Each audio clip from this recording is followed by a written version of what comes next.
Well, the Medicare open enrollment period is quickly coming to a close at the end of this month. So we wanted to see if we could get some questions answered for some of our viewers about what can be a very daunting task, signing up for Medicare and choosing the correct plan for you. So Susan Flanagan is joining us today, and Susan is Senior Plan Consultant with Medicare Markets Blue Cross Blue Shield of Massachusetts to hopefully shed some light on this confusing subject. Hi, Susan. Nice to meet you.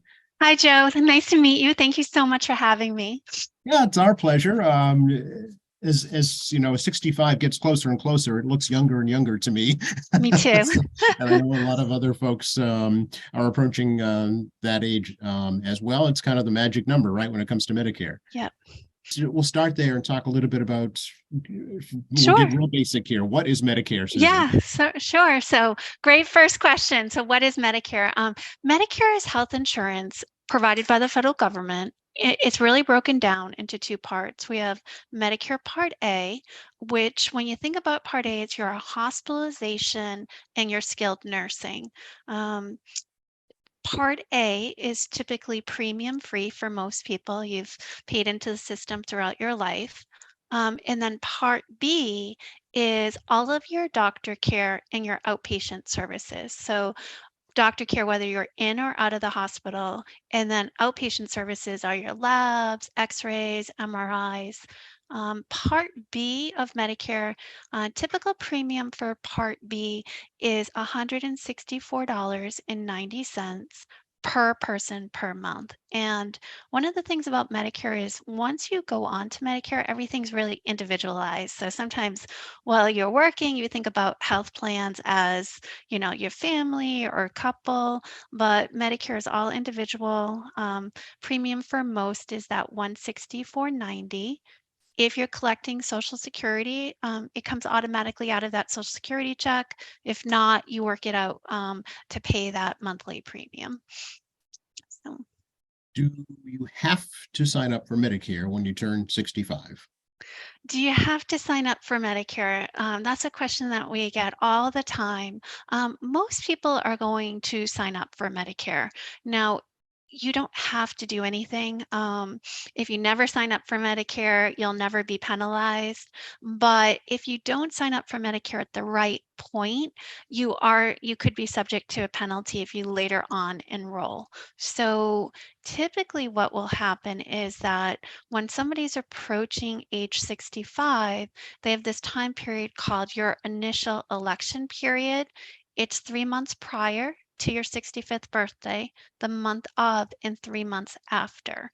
So most people are joining Medicare when they turn 65. If you're collecting Social Security and you're turning 65, you automatically are enrolled. So you should see that card come a few months prior. But if you're not collecting Social Security and you're turning 65, and let's say you're not working, you don't have insurance through that employer, most people are going to want to sign up for Medicare at that time, about 3 months prior. So it's set up the first day of the month of your 65th birthday to avoid penalties. Now, that also brings a question, well, do you have to sign up? Some people don't have to sign up. So, and the thing is, as soon as somebody's approaching Medicare eligibility, what will happen is everybody will say, oh, you have to sign up for Medicare at this point in time. And again, it may or may not be true depending on that personal situation. So an example might be somebody could be working past age 65. So if you or your spouse are actively working, at an employer with 20 or more employees and you have insurance through that company, you don't have to sign up for Medicare at that time. Some people do. They'll sign up for Part A because Part A is premium free. You kind of get yourself in that system. But most would delay signing up for Medicare Part B because Part B has that premium of that 164.90. And if you're working at a company, you have the employer plan there, more than 20 employees, typically you don't need to sign up for Medicare at that point. It's when you're leaving that coverage or leaving that employer. So there's a whole bunch of whole different little scenarios that go along. So we always encourage people really to go back to Social Security and ask those questions for their personal situation. Yeah, that was going to be my next question is how do you sign up for Medicare? Great. You can go through Social Security or Medicare. You can make an appointment to go on into a Social Security office, but most people can do it right online as well. So, It's a great point. I have a friend approaching this actual milestone in their lives, and they didn't have a account with my Social Security, mhm. online. So you really need to create that first. Yes, exactly. Sure. Is there a penalty, Susan, if you do not sign up for Part B coverage when you're eligible for it? Yes, so there is a penalty if you don't sign up and you didn't qualify for, let's say, a special election, like you were still working, and the penalty is 10% for every 12-month period that you should have signed up that you didn't have that coverage. Okay, and that's in perpetuity, that fee, is that correct? Yes, it goes on forever. Yep, Okay, yeah, so it behooves folks to be aware of that, certainly. definitely. So we're in what's called, I guess, the open enrollment period. What is that? So the open enrollment period right now, um, what happens during the open enrollment period is every January through March 31st, if somebody is on what we call a Medicare Advantage plan, and those are those HMOs, PPOs, medical prescriptions all in one, they have one extra time to really look at that plan and see if that's the plan that they want to continue to stay on for the year. So sometimes, the new year you didn't look at any changes that happened, or the new year comes up, you kind of reassessing your health, so you can look at that plan and say, is this the plan I want to continue to stay on throughout the year, or maybe did I miss something? Should I be changing to a different Medicare Advantage plan? Maybe I should be going back to Medicare and looking at a Medicare supplement plan. So you have one opportunity during this time, which we're, as you mentioned earlier, we're closing in on by the end of March, to make a one-time change. So, Can you have both, Susan? Can you have an Advantage plan and Medicare? uh, so you can always, so that's a great question. Medicare, no matter what, is always going to be your starting point. Okay. So once you go on to Medicare, you can have Medicare alone. And when you think about Medicare, what you want to think about is that Medicare, um, a very simplification would be Medicare is an 80-20 plan. Medicare covers somebody 80%, 20% leaves behind. There's some deductibles if you go to the hospital. Um, so you could stop right there. But if you want more coverage than Medicare, then you're looking to a private insurance company, and there's two different pathways that you can go down to get that additional coverage. And one of the pathways is what we just mentioned, a Medicare Advantage plan. Um, in those plans, sometimes are called Medicare Part C or an optional replacement to Medicare. So you always have Medicare on those plans, but you no longer show it when you go to the doctors or the hospitals. You just show the one healthcare card. And the doctors and the hospitals bill the healthcare almost just like your plans while you're working. So, yes, you have Medicare, but you no longer show it. You just show your one Medicare Advantage card. Okay. And the Advantage plans, those are paid by the client, right? By the patient. They are. So what happens is, those are some of the plans that you see on TV all the time, zero premium, extra benefits. And what happens there is that when you join a Medicare Advantage plan, Medicare is going to send that health plan a set amount of money every month for every member on that plan. So if they take that funding, they create a benefit design, and sometimes those plans are offered at zero premiums because they're funding it through that design. Other times there's a premium. So the member of the plan is always, you always need to continue to pay your Medicare premium, but then would send the extra private plan premium to the company like Blue Cross or whoever they would join. Okay. So how does someone determine, what's best for them? Sure. So how would somebody determine? So we always think that starting with the basics is the best. So, you could call Blue Cross, you call anybody, look at all of our product information, but the first step is really understanding all of this new vocabulary. So, you know, you're coming into Medicare. Well, what is Medicare? What is a Medicare Advantage plan? What's a Medicare supplement plan? And as soon as you understand the basics, then when you look at the plan information, it's a lot easier to understand. So starting with the basics, Blue Cross and Blue Shield, we have a great resource on our website. We're out in the community doing just educational presentations. Shine is another great resource, serving health information needs of elders. They're right, or everyone. They're right at the Council on Aging centers. You can meet one-on-one, Medicare.gov. So starting with the basics, having that basic information, and then once you have that knowledge, looking at the plans. Then you'll know, do I want to be focusing on Medicare Advantage plans? Do I want to be focusing on Medicare supplement plans? Understanding those differences. Sure. I'm glad you brought up the Shine program. That's because there is right here in Quincy, our senior center is called the Kennedy Center. So if folks are familiar with that, they should look there. They're there at least once a month. You do need to make an appointment, but they are there once a month.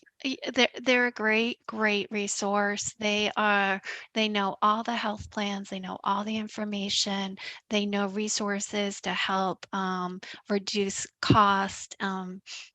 So absolutely a great resource to meet with. So for 2023, Susan, is there anything new with Medicare that folks should be aware of? Well, one great thing in 2023 is the Inflation Reduction Act. You might have heard about that. One of the main pieces of that is that it has reduced the cost of insulin to no more than a $35 copayment a month for those prescriptions. So 1/3 of the Medicare beneficiaries are diabetic, and the insulin costs have been rising over the years. So this is really a great way to really get a handle on those insulin costs. So no more than $35 copayment for insulin. So Okay, so that's a major change right there for yes, sure. yeah, Yeah. definitely. For folks who are already in Medicare, is there anything that they need to do during this particular open enrollment period? If you're already in Medicare, there's nothing that you need to do. But again, if you are on a Medicare Advantage plan, you have that extra opportunity to really look at your plan, make sure that you're on the right plan. And if you're not, you have until the very end of March to make a change to that plan. Okay, and do you make the changes also through Social Security? How does that happen? So you would make the change when you're on a Medicare Advantage plan during this time period. If you joined another Medicare Advantage plan, it would automatically disenroll you from the one that you're on. If you're going back to Medicare, you would just be disenrolling from the plan. So you would make the change the same as any other time of the year. Okay, and it's probably important to point out too during our discussion here that card, that Medicare card or the Medicare Advantage card that you get is very valuable and should be protected, right?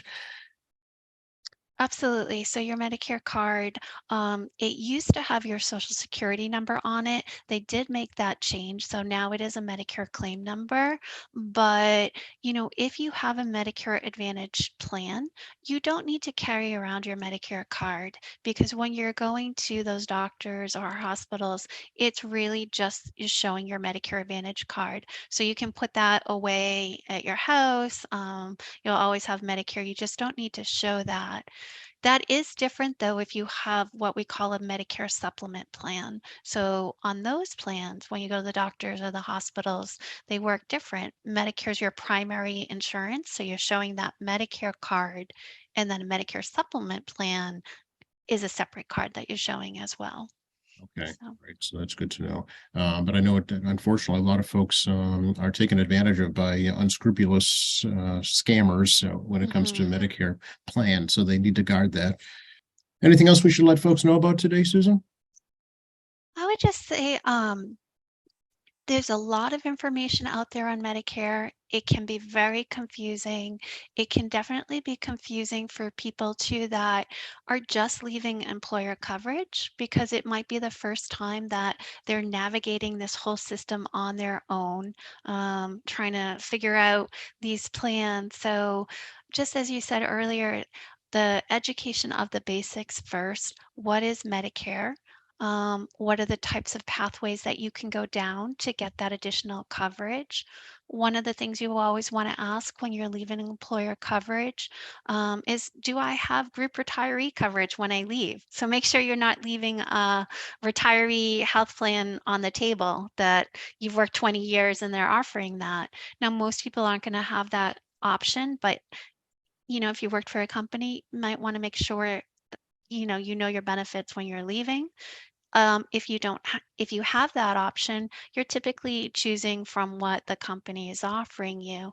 If you don't, then you're going to be looking at different pathways to go down for that Medicare coverage. Medicare supplement, which typically picks up where Medicare left off. So you're buying a private plan to pick up the 20% that Medicare left behind.